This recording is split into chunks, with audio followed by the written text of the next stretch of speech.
میں مرے مرے قدم اٹھاتے ہوئے فراز کے ساتھ رخصت ہو کر اس کے گھر آئی تھی۔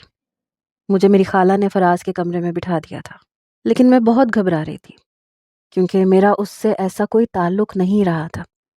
مجھے سمجھ نہیں آ رہی تھی کہ فراز نے ایسا کون سا راستہ نکالنا ہے جب کوئی راہ نکل ہی نہیں رہی۔ اس نے کوئی گنجائش نہیں چھوڑی تھی۔ میں بھی بے چین تھی۔ پورا کمرہ پھولوں سے سجا ہوا تھا، لیکن میرے لیے بے معنی تھا۔ مجھے ہر چیز سے وحشت محسوس ہو رہی تھی۔ جب فراز کمرے میں داخل ہوا میں فوراً سے کھڑی ہو گئی۔ اس نے دروازہ بند کیا۔ میں نے کہا آپ نے بات کی خالہ سے؟ کہنے لگا پاگل ہو گئی ہو، یہ کوئی موقع ہے بات کرنے کا؟ میں نے کہا فراز مجھے یہ سب کچھ ٹھیک نہیں لگ رہا۔ اس نے میرا ہاتھ پکڑا تو میں نے ہاتھ جھٹک کے پیچھے کر دیا۔ میں نے کہا دور رہے مجھ سے، میرا آپ کا ایسا کوئی تعلق نہیں ہے۔ وہ کہنے لگا اچھا اوکے، نہیں ہاتھ لگاتا تمہیں، جسٹ ریلیکس۔ میں بے حد گھبرائی ہوئی تھی۔ وہ کہنے لگا اچھا بیڈ پہ بیٹھو، میں تم سے تسلی سے بات کرنا چاہتا ہوں۔ وہ بار بار میرے چہرے کی طرف دیکھ رہا تھا۔ بجائے مجھے اچھا لگنے کے مجھے نفرت محسوس ہو رہی تھی، کیونکہ رشتہ ہی ختم ہو چکا تھا۔ اس نے غصے میں آ کے جو کام کیا تھا میں اس کے لیے بالکل غیر تھی، اجنبی تھی، لیکن اس کے سامنے دلہن بنی بیٹھی تھی۔ کہنے لگا دیکھو میں نے سنا ہے غصے میں دی ہوئی طلاق طلاق نہیں ہوتی، کیونکہ غصے میں تو انسان ویسے بھی اندھا ہو جاتا ہے، دیوانہ ہو جاتا ہے، اسے نہیں پتہ چلتا کہ اس نے کیا کہا اور کیا نہیں۔ میں نے کہا نہیں میں نہیں مانتی، میں یہ سب باتیں نہیں مانتی۔ کہنے لگا کیوں نہیں مانتی؟ میں کہہ تو رہا ہوں، میں نے پوچھا ہے۔ میں نے کہا میں خود اس بات کی تصدیق کروں گی۔ کہنے لگا کم آن تسبیحہ، میں کہہ تو رہا ہوں، میں پوچھ چکا ہوں، ہمارے بیچ کوئی بھی تعلق نہیں ٹوٹا، میں ابھی بھی تمہارا شوہر ہوں۔ یہ کہتے ہوئے اس نے دوبارہ سے میرا ہاتھ پکڑنا چاہا، لیکن میرا دل مطمئن نہیں تھا۔ میں نے سنا تھا کہ غصے میں ہی طلاق دی جاتی ہے اور واقعی بھی ہو جاتی ہے۔ میں نے کہا فراز مجھے ہاتھ مت لگانا، آپ خود جا کر خالہ سے کہیں گے یا میں کمرے سے باہر جا کے بتاؤں؟ میری بات سن کے وہ غصے میں بپھر کے کہنے لگا منہ بند، خبردار جو تم نے کوئی بات کی تو۔ فراز نے مجھے دبے دبے غضبناک لہجے سے کہا تھا۔ میں تو اسے یوں غصے میں دیکھ کے گھبرا گئی۔ میں نے کہا کیا مطلب ہے آپ کا؟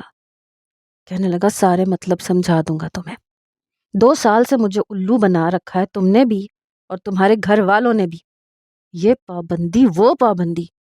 آ گیا تھا مجھے غصہ، نکل گیا تھا میرے منہ سے الٹا سیدھا۔ تم میری اس بات کو زیادہ پکڑنے کی کوشش مت کرو۔ میں تو فراز کی بات سن کے حیران تھی۔ کہنے لگا بہت نخرے دیکھ چکا ہوں تمہارے، اب نہیں دیکھوں گا۔ یہ کہتے ہوئے اس نے بڑی بے باکی سے میرے چہرے کو چھوا تھا۔ کہنے لگا بہت تڑپا ہے تم نے، بڑے بہانے بنائے۔ میں چاہتا تھا تم سے وہ سب کروں جو آج کل کے منگیتر کرتے ہیں، لیکن تم نے مجھے قریب نہیں آنے دیا۔ اب کیا کرو گی؟ اب بھی تو میں تمہارا کچھ نہیں لگتا، ابھی بھی تو سجی سنوری میرے سامنے بیٹھی ہو۔ تب کیا تھا تسبیحہ؟ میں فراز کا یہ روپ دیکھ کے حیران تھی۔ میں نے اس کا ہاتھ پیچھے کرنا چاہا لیکن اس نے میرا ہاتھ پکڑ لیا۔ کہنے لگا اگر تم یہ سوچ رہی ہو کہ میں آج کی رات برباد کر دوں گا تو تمہاری غلط فہمی ہے۔ آج میں اپنی ہر خواہش پوری کروں گا۔ میں اسے اپنا آپ چھڑوا رہی تھی۔ میں نے کہا فراز مجھے چھوڑو، میں چلا کے خالہ کو بلا لوں گی۔ یہ سن کے اس نے کہا اچھا تو تم شور مچاؤ گی، مچاؤ شور۔ یہ کہہ کے اس نے اپنی جیب میں سے رومال نکالا اور اس نے میرا منہ باندھ دیا، مجھے بازوؤں سے پکڑ کے کھڑا کیا۔ کہنے لگا مچاؤ شور۔ میں اپنا منہ اپنے ہاتھ سے کھولنے ہی لگی تھی جب فراز مجھے گھسیٹتا ہوا دیوار سے لگا چکا تھا۔ میری انگلیوں میں اپنی انگلیاں پھنسا کر اس نے دیوار سے لگا دی۔ میں چلانا چاہتی تھی لیکن بے بس تھی۔ اپنی گردن دائیں بائیں موڑ کے منہ پہ بندھی پٹی کھولنے کی کوشش کر رہی تھی۔ کہنے لگا بڑا پارسائی کا شوق تھا، یہاں نہیں مل سکتی، وہاں نہیں مل سکتی۔ کہاں ہے اب تمہاری پارسائی کے نام پہ اکڑ؟ اور کہاں ہے تمہارا وہ نگہبان جو تمہاری حفاظت کو اپنا فرض سمجھتا تھا؟ میری آنکھوں سے آنسو بہہ رہے تھے۔ فراز کہنے لگا اب تم میرے ساتھ ہی زندگی گزارو گی، اور وہ بھی کسی گناہ کی طرح۔ نہ تم کچھ کہہ سکو گی نہ کچھ کر سکو گی، کیونکہ آج کی رات کے بعد تمہیں میرے علاوہ کوئی نہیں اپنائے گا، اور جو کچھ میں تم سے کہہ چکا ہوں اس کے بعد جائز تعلق قائم کرنے کے لیے تم ایک نئے مرد کے ساتھ رات گزارنی پڑے گی۔ اور ظاہر سی بات ہے تم بہت شریف لڑکی ہو، بڑی پاک باز ہو، اپنی تربیت پہ تمہیں بڑا گھمنڈ ہے، اس لیے حلالے کا تو سوچ بھی نہیں پاؤ گی۔ میں تمہارے سارے راستے بند کر چکا ہوں تسبیہ، تمہیں میرے ساتھ ہی رہنا پڑے گا، ویسے ہی جیسے میں چاہوں گا۔ تمہیں نفرت تھی نا شادی سے پہلے ملاقاتیں کرنے سے، باتیں کرنے سے، کیونکہ منگنی کوئی شرعی رشتہ نہیں ہوتا۔ ابھی بھی تم شرعی رشتے میں نہیں ہو، لیکن پھر بھی میرے ساتھ سب کچھ کرو گی اور سب کے سامنے نبھاؤ گی بھی۔ میں اپنا آپ اس سے چھڑوانے کی کوشش کر رہی تھی، لیکن اس کی آنکھوں میں محبت نہیں تھی، کچھ اور تھا۔ احساس نہیں تھا، شاید کوئی بدلہ تھا۔ وہ مجھے اس طریقے سے اپنی دسترس میں لے چکا تھا کہ میں اپنا آپ بے بس محسوس کر رہی تھی۔ وہیں سے اس نے اپنی شدتوں کا آغاز کیا تھا۔ مجھے لگ رہا تھا میرا پورا وجود کسی آگ کی بھٹی میں جلنا شروع ہو چکا، کیونکہ جو کچھ ہو رہا تھا وہ جائز نہیں تھا۔ مجھے اپنے آپ پہ افسوس ہو رہا تھا کہ مجھے فراز کی بات ماننی ہی نہیں چاہیے تھی۔ پھر میرے والد کی حالت، ان کی بیماری کا سوچ کے میرے منہ پہ کفل لگ گیا تھا، اور اب اس شخص کی بے حسی کا نشانہ میں بن رہی تھی۔ وہ مجھے زبردستی بیڈ پہ لے آیا۔ پوری رات اس نے میرے منہ سے پٹی نہیں کھولی، اور جب کھولی تو میں بولنے کے قابل نہیں رہی تھی۔ وہ میرے پہلو میں لیٹا ہنس رہا تھا، اور میرا جی چاہ رہا تھا میں اس شخص کا منہ نوچ کے رکھ دوں۔ کاش میرے گھر والے ایسے غلیظ شخص سے میری شادی نہ کرتے، رشتہ ہی طے نہ کرتے۔ کہنے لگا، لو، اس عزت کی فکر تھی نا تمہیں، بس اسی کی خاطر تم ہزار نخرے دکھاتی تھی۔ اب بتاؤ کہاں گئی وہ عزت؟ کہاں گئے تمہارے خاندان کے وہ اصول جن پر تمہارے اس سو کالڈ کزن کو بڑا غرور تھا؟ اور تمہیں بھی؟ یہ کہہ کر اس نے میرے منہ پر میرا دوپٹہ پھینکا تھا۔ کہنے لگا، اسی بات کی اکڑ تھی نا، اسی لیے اپنا آپ چھپاتی تھی نا، لو چھپا لو۔ یہ کہہ کے ہنستے ہوئے کروٹ بدل چکا تھا، اور میرا جی چاہا زمین پھٹے میں اس میں دفن ہو جاؤں۔ ایسا شاید آج تک کسی لڑکی کے ساتھ نہیں ہوا ہوگا جیسا میرے ساتھ ہوا تھا۔ میں پھوٹ پھوٹ کے رو رہی تھی، اور اس شخص پر ذرا بھی اثر نہیں ہوا۔ صبح ہی صبح کمرے کا دروازہ کھٹک گیا۔ میرا جی چاہا سب کچھ خالہ کو بتا دوں۔ جیسے ہی میں نے کمرے کا دروازہ کھولا، خالہ کہنے لگی، تمہارے والد کی طبیعت بہت خراب ہے، جلدی سے کپڑے تبدیل کرو۔ پھر فراز کو جگانے لگی۔ وہ کہنے لگا، میرے سر میں بہت درد ہے، میں کہیں نہیں جا سکتا۔ فراز کا تو رنگ اور ڈھنگ ہی الگ تھا۔ میری قسمت میں شاید آنسو لکھے گئے تھے۔ روتے دھوتے میں نے نہا کر کپڑے تبدیل کیے، خالہ کے ساتھ ہاسپٹل چلی گئی۔ میرے والد کو ہارٹ اٹیک ہوا تھا، اور یہ دوسرا ہارٹ اٹیک تھا۔ میں سمجھ نہیں پا رہی تھی کہ کیا کروں اور کیا نہ کروں۔ میری والدہ بے حد پریشان تھیں، روئے جا رہی تھیں۔ واصف بھائی بھی وہیں موجود تھے۔ میری متورم آنکھوں کو دیکھ کر انہیں لگا شاید میں والد کے لیے رو رہی ہوں، لیکن میں تو اپنی قسمت پر بھی آنسو بہا رہی تھی۔ انہوں نے کہا کہ پریشان مت ہو، چچا بالکل ٹھیک ہے، خطرے سے باہر ہے۔ میں نے تو کہا بھی تھا چچی سے کہ تمہیں انفارم نہ کریں، تم پریشان ہو جاؤ گی۔ خالہ کچھ دیر ہی وہاں بیٹھی، میری والدہ کو تسلی دیتی رہیں، پھر مجھے لے کر واپس آ گئی۔ تب تک فراز اٹھ چکا تھا، ناشتہ کر رہا تھا۔ میری خالہ نے کہا کہ اگر تم بھی چلے جاتے تو۔ وہ کہنے لگا، اب گئی تو تھی، ضروری ہے کہ سارا خاندان پہنچ جائے۔ میری خالہ نے مجھے فراز کے ساتھ بیٹھنے کے لیے کہا، پر میرا دل نہیں تھا، مجبوراً مجھے اس کے پاس بیٹھنا پڑا۔ خالہ کہنے لگی، ناشتہ کرو تو میں پھر کچھ دیر سوؤں گی، میرے سر میں بہت درد ہے۔ وہ اپنے کمرے میں چلی گئی، اور فراز یوں تھا جیسے بالکل لا تعلق۔ میں نے ناشتہ نہیں کیا، میں وہاں سے اٹھ کے اپنے کمرے میں آ گئی۔ جی چاہا اپنا سامان پیک کروں اور چلی جاؤں، لیکن میرا باپ اتنی ہمت نہیں رکھتا تھا کہ یہ صدمہ سہ سکتا۔ روتے روتے نہ جانے مجھے کب نیند آئی۔ خالہ کے جگانے پر ہی میری آنکھ کھلی تھی۔ وہ کہنے لگی، بیٹا ولیمہ ہے، تیار ہو جاؤ۔ میں نے کہا، خالہ میرے والد بیمار ہیں، ہاسپٹل میں ہیں۔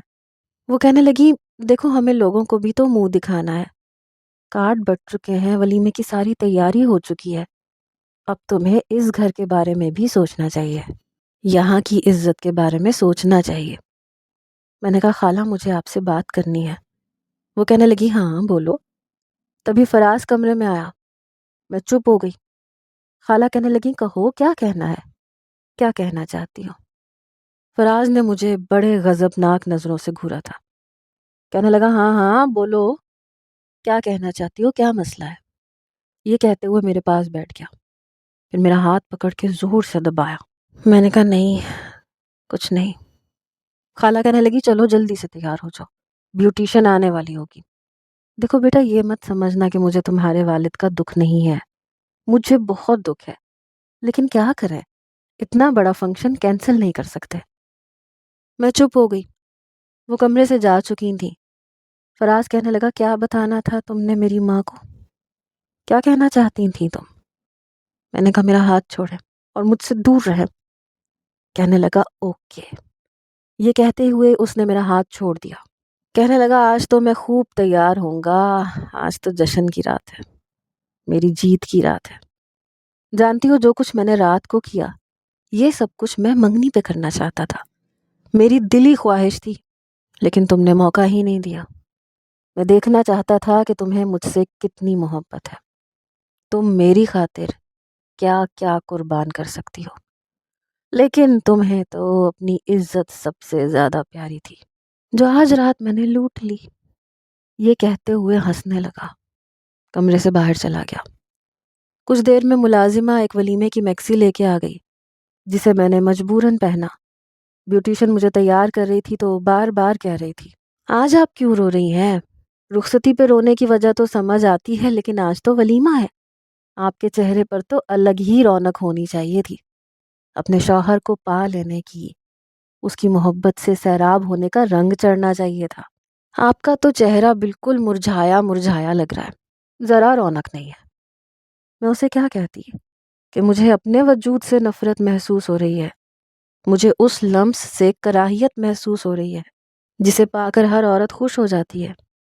اپنے شوہر کی قربت اس کے لیے کسی قیمتی اثاثے کی طرح ہوتی ہے، اور شادی کی پہلی رات وہ مدتوں یاد رکھتی ہے، لیکن جو کچھ میرے ساتھ ہوا تھا وہ کسی اور لڑکی کے ساتھ پہلے شاید کبھی نہیں ہوا ہوگا۔ ولیمے میں فراز بہت خوش تھا۔ میرے میکے سے صرف تایا اور تائی آئے تھے، وہ بے حد پریشان تھے، مجھے تسلیاں دے رہے تھے کہ پریشان مت ہو، اپنے والد کی فکر مت کرو، وہ بہتر ہیں اب۔ مجھے یہ سمجھ نہیں آ رہا تھا کہ میں غم کس بات کا مناؤں، اپنے والد کی بیماری کا یا اپنی بربادی کا۔ ولیمے کا فنکشن ختم ہوا تو میری تائی اماں کو لینے کے لیے واصف بھائی ہی آئے تھے۔ میری تائی اماں نے کہا کہ میں تسبیحہ کو اپنے ساتھ لے جانا چاہتی ہوں، 2-3 دن یہ وہیں رہے گی اپنے والد کے پاس۔ میری خالہ نے تو فوراً سے حامی بھر لی، لیکن فراز کہنے لگا نہیں یہ نہیں جائے گی۔ واصف بھی وہیں کھڑا تھا، کہنے لگا فراز اس کے والد کی طبیعت ٹھیک نہیں ہے، اور اب تو ولیمے کا فنکشن بھی ختم ہو چکا ہے، ہمیں بس اسی بات کا انتظار تھا، تسبیحہ 2-3 دن بعد واپس آ جائے گی، میں خود اسے چھوڑنے آؤں گا۔ فراز کہنے لگا تم کون ہوتے ہو بیچ میں بولنے والے، کیا لگتے ہو اس کے؟ یہ منہ بھولے بائی کا رشتہ مجھے ہضم نہیں ہوتا، اب میں اس کا شوہر ہوں اور میں یہ کہہ رہا ہوں کہ یہ نہیں جائے گی۔ وہ کیسا رشتہ جتا رہا تھا جو وہ خود توڑ چکا تھا، مجھے برباد کر چکا تھا۔ میں نے کہا مجھے جانا ہے، میرے والد کی طبیعت ٹھیک نہیں ہے۔ میں آنسو بہانے لگی، لیکن فراز نے میرا ہاتھ پکڑ کے کھینچا، کہنے لگا میں خود تمہیں ملوا کے لے آؤں گا، لیکن کل صبح تم وہاں پر نہیں جاؤ گی اور نہ رہو گی۔ میری خالہ اس سے کہنے لگی فراز یہ کیا بدتمیزی ہے بیٹے، جانے دو اسے، آ جائے گی۔ وہ کہنے لگا امی یہ میرا اور میری بیوی کا معاملہ ہے، آپ بیچ میں مت بولیں۔ یہ کہتے ہوئے اس نے میرا ہاتھ پکڑا اور اپنی گاڑی کے پاس لے آیا، پھر دروازہ کھول کے مجھے اندر دھکیلتے ہوئے بٹھایا، دروازہ زور سے بند کیا اور خود فرنٹ سیٹ پہ بیٹھ کے اپنی ماں کو آوازیں دینے لگا کہ جلدی سے بیٹھے ہم گھر جائیں گے۔ میری خالہ شاید شرمندہ ہو رہی تھی، واصف بھائی بڑے غصے سے فراز کو دیکھ رہے تھے، اور مجھے لگا میں کسی صیاد کی قید میں آ چکی ہوں۔ میری خالہ پورے راستے فراز سے کہتی رہیں کہ تم نے اچھا نہیں کیا۔ میں سسکیوں سے رو رہی تھی اور فراز مجھے یوں دیکھ رہا تھا جیسے کچا کھا جائے گا۔ کہنے لگا زیادہ آنسو نہ بہاؤ، میں کہہ تو رہا ہوں کل چھوڑ آؤں گا۔ اور اپنی والدہ سے بھی کہنے لگا کہ بس کر دیں امی، کچھ نہیں ہوا، خالو کو کوئی مر تھوڑی جائیں گے۔ یہ لفظ کہنے تھے، میری خالہ کہنے لگی تمیز سے بات کرو، اللہ نہ کرے بھائی صاحب کو کچھ ہو۔ رات کو فراز مجھے کمرے میں لے کے آیا اور کمرے میں آتے ہی اس نے دروازہ بند کیا۔ میں نے کہا دیکھو جو کچھ تم میرے ساتھ کل کر چکے ہو وہ بہت بڑی اذیت ہے اور میں مزید اذیت برداشت نہیں کروں گی۔ اگر میرے والد بیمار نہ ہوتے تو میں یہ روک سکتی تھی اور میں یہ کبھی نہ ہونے دیتی۔ میں نے غلط کیا جو تمہاری باتوں پہ اعتبار کیا۔ تم انسان ہو ہی نہیں۔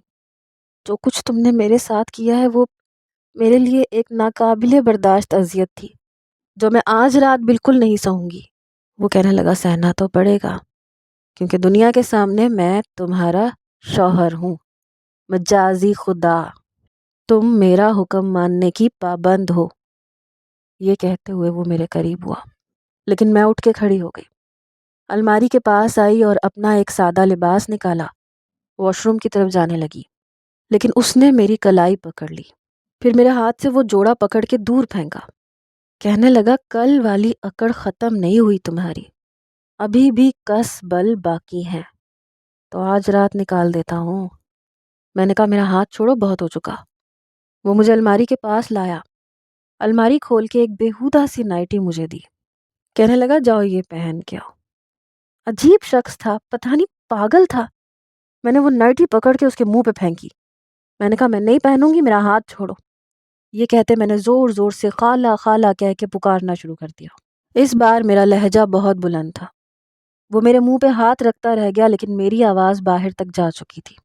کچھ ہی دیر بعد خالہ نے دروازے پر دستک دی، کہنے لگا کوئی بھی تماشا کیا تو یاد رکھنا، جو کچھ ہوگا تمہارا باپ مر جائے گا اور وجہ تم ہوگی اور تمہاری زبان ہوگی۔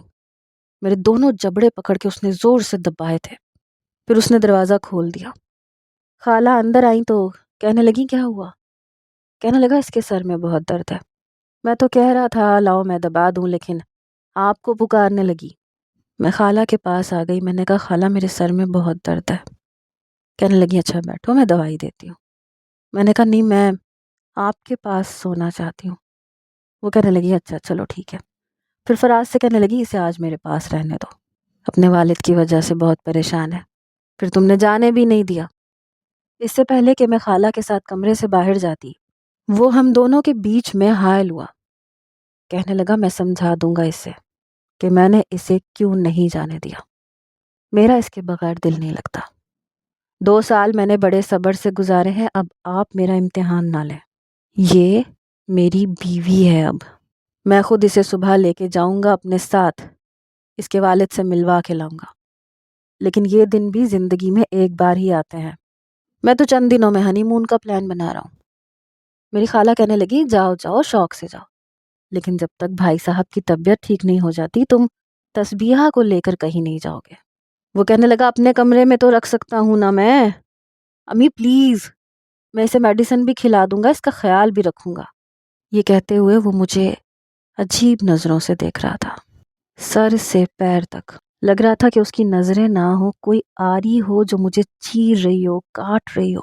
میں نے کہا خالہ مجھے آپ کے ساتھ سونا ہے۔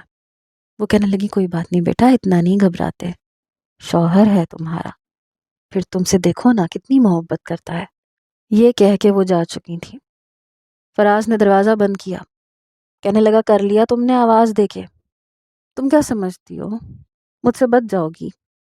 میں نے کہا مجھے نفرت ہو رہی ہے اپنے آپ سے، کاش کہ آپ مجھے طلاق نہ دیتے۔ یہ کہہ کے میں رونے لگی اور وہ ہنسے جا رہا تھا، کہنے لگا وجہ تم ہو، تمہاری پاک بازی کا ڈرامہ تھا اور تمہارے اس کزن نے میرے اندر آگ سی بھڑکا دی تھی، محرم نا محرم کی۔ اس لیے میں نے سوچ لیا تھا کہ تمہیں ایسی سزا دوں گا نہ تم جی سکو گی، نہ مر سکو گی، نہ کسی کو بتا سکو گی۔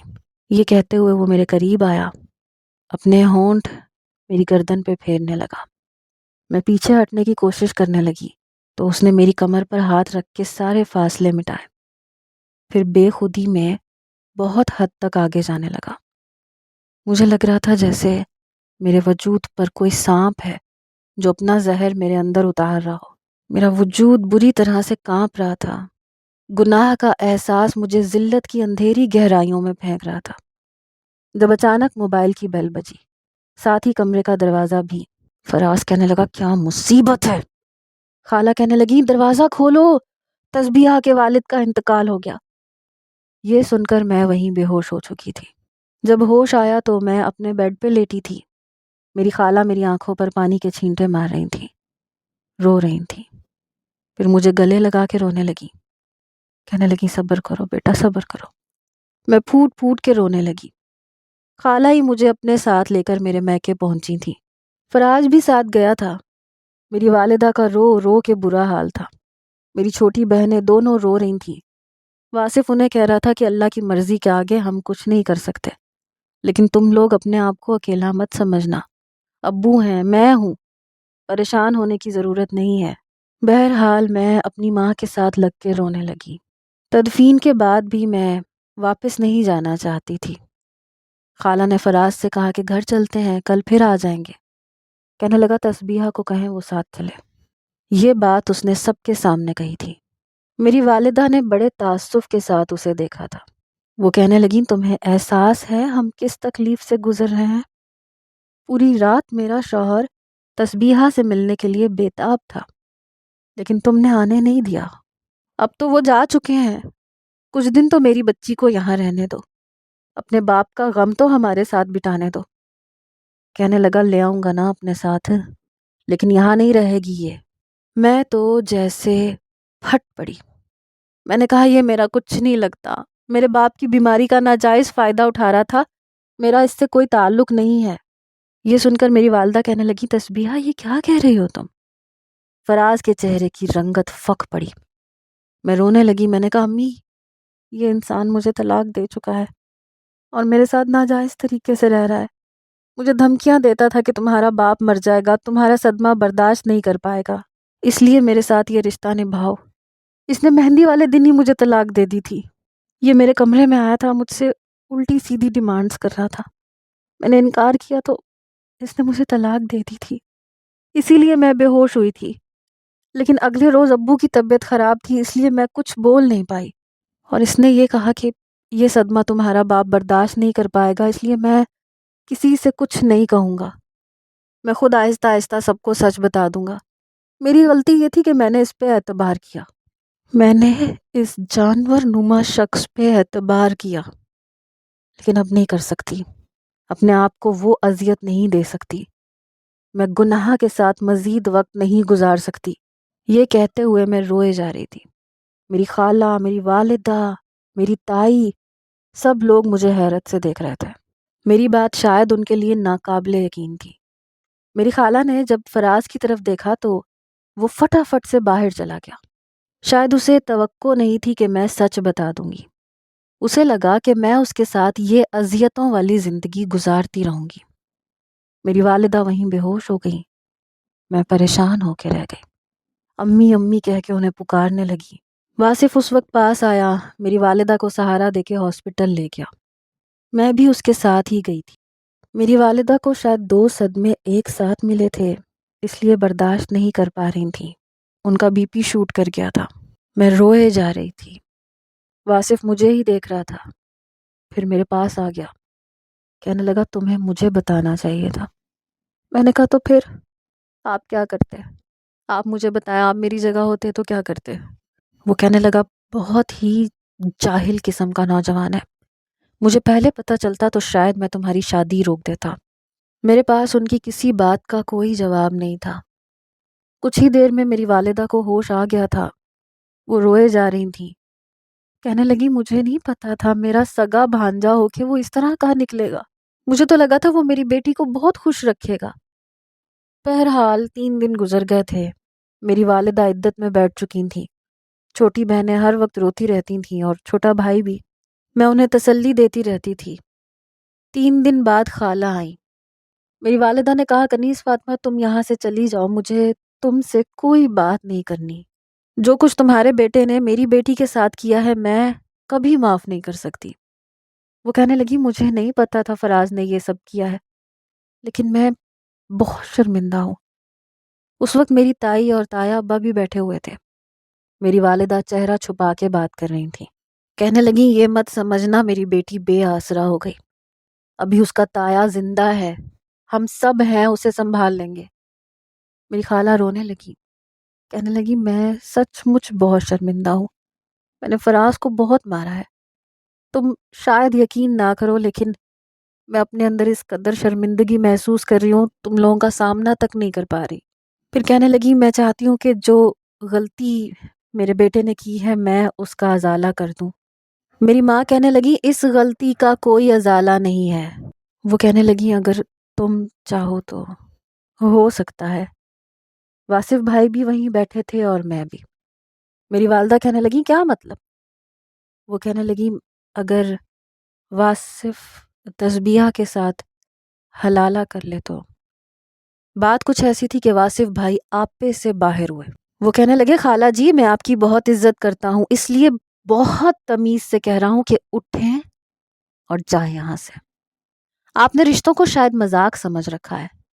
چھوٹی بہن ہے وہ میری، اور جو طریقہ حلالہ کا آپ بتا رہی ہیں وہ جائز ہے ہی نہیں.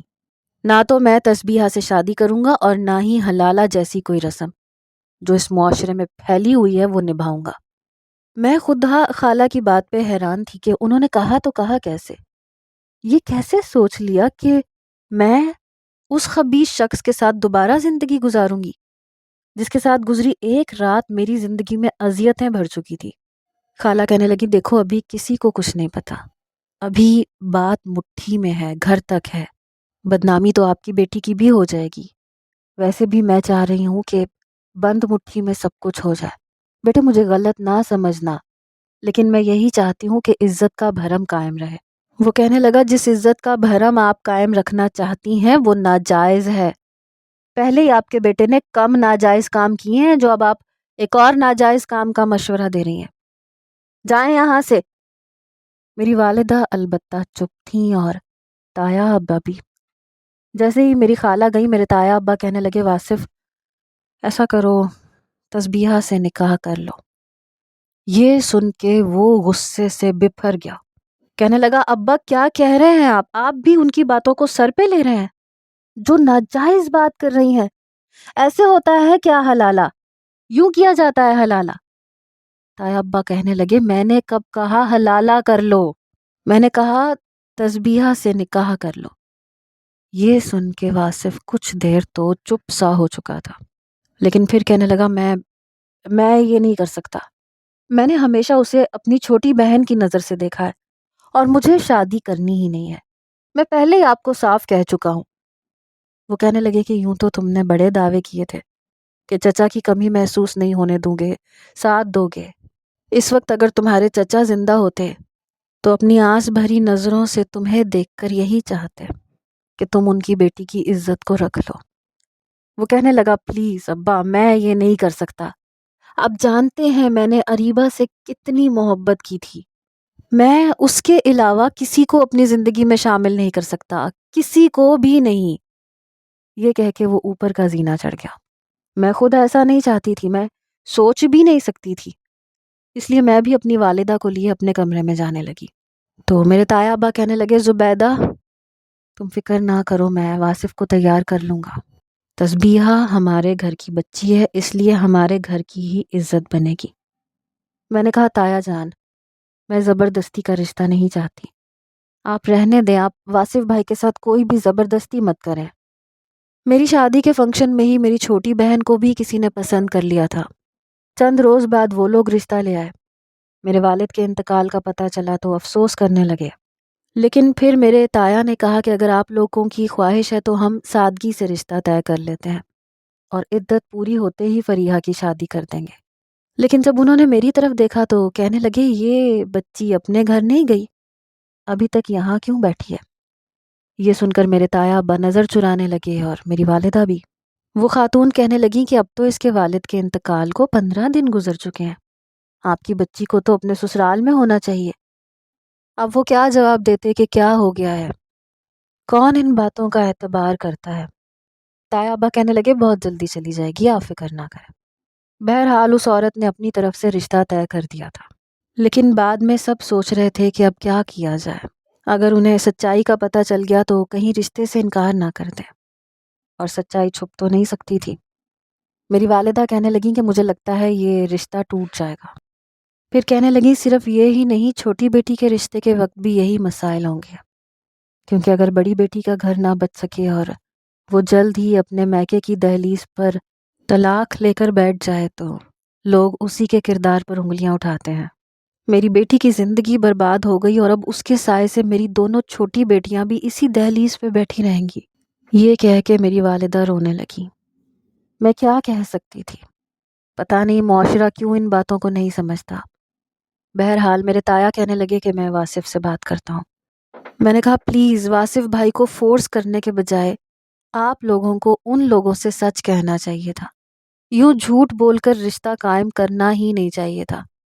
میری ماں کہتی تو پھر کیا کرتے؟ تم بتا دو، جو بھی آئے گا یہی سوال کرے گا۔ میں نے کہا امی میرا کیا قصور ہے؟ میں نے تو اسے نہیں کہا تھا کہ نکاح ہوتے ہی میرے کمرے میں آ جائے، مجھ سے غلط مطالبات کرنے لگے اور جن کے انکار پہ مجھے طلاق بھی دے دے، اور پھر مجھے جھوٹی تسلیاں دیتا پھرے کہ رخصتی نہیں ہوگی تو میرے باپ کو کچھ ہو جائے گا۔ پھر زبردستی رخصتی کروائی، اور جو کچھ اس نے میرے ساتھ کیا وہ میں کبھی بھول نہیں سکتی۔ میرا بس چلے میں اسے جان سے مار ڈالوں۔ یہ کہہ کے میں رونے لگی۔ میں نے کہا کل سے میں آفس جاؤں گی، میں اپنے بابا کا کام خود سنبھالوں گی، بے فکر رہے، میں نہ کسی پہ بوجھ بنوں گی اور نہ اپنی فیملی کو بننے دوں گی۔ عین اسی وقت واصف بھائی بھی آفس سے واپس آئے تھے۔ میں نے کہا تایا ابا آپ فکر نہ کریں، آپ کو اور واصف بھائی کو ہمارے لیے کوئی بھی مشقت اٹھانے کی ضرورت نہیں ہے، نہ ہمیں احسان چاہیے۔ میرا یہ کہنا تھا جب واصف بھائی سخت لہجے میں بولے۔ وہ کہنے لگے کیا مطلب ہے تمہارا؟ کون سا احسان کر رہے ہیں ہم تم پر اور چچی پر؟ چچی اور تم لوگ میری ذمہ داری ہو۔ میں نے کہا نہیں، نہ میری ماں آپ کی ذمہ داری ہے، نہ میں، نہ میری بہن ہے۔ میں کل سے اپنے باپ کا کام خود سنبھالوں گی۔ یہ کہہ کے میں اپنے کمرے میں چلی گئی۔ باہر میرے تایا ابا واصف بھائی سے تلخ کلامی کر رہے تھے۔ کہہ رہے تھے تمہاری وجہ سے سب کچھ ہو رہا ہے، تمہاری ضد نے ہمیں یہ دن دکھایا ہے، اب چھوٹی فریا کا رشتہ بھی ٹوٹ جائے گا، لوگ 100 سوال کریں گے، کیا تھا تم عزت کی چادر تسبیحہ کو پہنا دیتے تو؟ ساری بات سننے کے بعد وہ کہنے لگا کہ اگر آپ کو لگتا ہے کہ یہ حل ہے تو ٹھیک ہے، آپ میرا نکاح کر دیں۔ لیکن مجھے لگا جیسے وہ شخص مجھ پہ مزید احسان کرنا چاہتا ہے، اور میں اب کسی کا بھی احسان نہیں لینا چاہتی تھی۔ جب میری والدہ کمرے میں آئی تو میں نے صاف انکار کر دیا۔ وہ کہنے لگی کہ تمہارا دل ہے یا نہیں، تمہاری مرضی ہے یا نہیں، لیکن تمہیں یہ نکاح کرنا پڑے گا اپنی بہنوں کی وجہ سے۔ میں اپنی ماں کی شکل دیکھ رہی تھی۔ میں نے کہا میں پہلے بہت اذیت میں رہ چکی ہوں، اور پھر واصف بھائی، وہ جیسے مجھے بہن سمجھتے ہیں میں نے بھی بھائی کی نظر سے ہی دیکھا ہے انہیں۔ امی آپ اچھا نہیں کر رہی۔ میری والدہ کہنے لگی جو میں کر رہی ہوں وہ میری بھی مجبوری ہے، میں فریحہ کا رشتہ ختم نہیں کرنا چاہتی، مجھے جلد از جلد یہ ذمہ داریاں نبھانی ہیں، اپنے مرنے سے پہلے پہلے تم لوگوں کے گھروں میں رخصت کرنا ہے۔ بہرحال میری ماں کے آنسو میرے لیے زنجیر بن گئے۔ نہ چاہتے ہوئے بھی عدت ختم ہوتے ہی میں نے یہ نکاح کر لیا، لیکن میں نہیں جانتی تھی کہ یہ میرے لیے بہت بڑی آزمائش بن جائے گا، کیونکہ میں ایک انچاہی دلہن بن کر واصف کے کمرے میں بیٹھی تھی۔ ناظرین، نیکسٹ ایپیسوڈ موسٹ رومانٹک ہو سکتی ہے، اگر آپ اچھے کمنٹس کریں تو۔ اللہ حافظ۔